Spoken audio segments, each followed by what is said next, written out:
Panginoon, alam kong darating ang mga idinadasal ko sa iyo. Panginoon, salamat sa lahat ng mga blessings mo na ibinibigay sa amin. Salamat sa patuloy mong pagbibigay ng pag-aalaga sa amin. Araw-araw na kasama ka ay ang araw-araw na alam namin na we will be provided, Lord. Alam po namin ang sitwasyon ngayon ay problemado, pero hindi kami sa sitwasyon namin nakatutok, kundi sa inyo na, Panginoon namin, na kayang magbigay ng mga pangangailangan namin. Lord, ikaw na laging tumutulong sa amin, Lord. Alam namin na hindi na magtatagal ang aming sitwasyon at makikita at marireceive na namin ang mga bagay na ipinagdadasal namin na magbabago ng aming mga kinakaharap ngayon. At alam namin, hindi na magtatagal yun, Panginoon.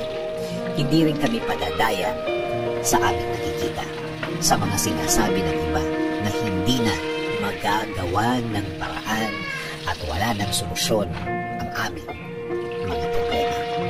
Na ito daw ay mas lalala pa, na ito daw ay mas gagrabe pa, na kahit na daw ano ang gawin namin, ay wala ng pag-asa pang mabago ang mga nasa harapan ko, Panginoon. Kung salita lang nila ang aming pakikinggan, kung mga sinasabi nila ang aming iisipin, Lord, para ko lang pinahina ang faith ko sa inyo.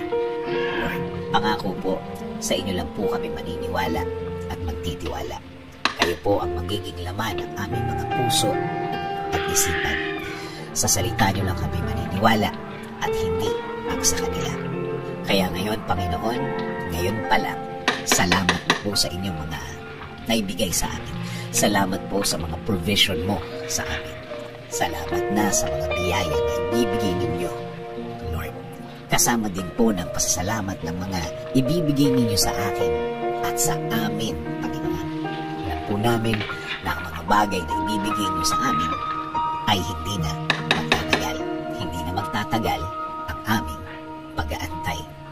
Salamat din po kasi alam po namin na hindi lang kami ang bibless nyo. Kasama na po ang aming pamilya. Sila rin po ay makakatanggap ng biyaya ninyo, Panginoon. Alam po namin na hindi nyo rin sila pababayaan, Lord. And Lord, please bless our country. Kayo na po, Panginoon, ang bahala sa aming bayan. Please bless our government officials, Lord. Lead them and guide them always. Provide them with more wisdom. Give them the strength that they need, Lord. Lord, maraming salamat sa lahat. Sa lahat ng inyong ibinigay at ibibigay sa aming sarili, sa aming pamilya, at sa aming bayan. This is our prayer. In Jesus' name,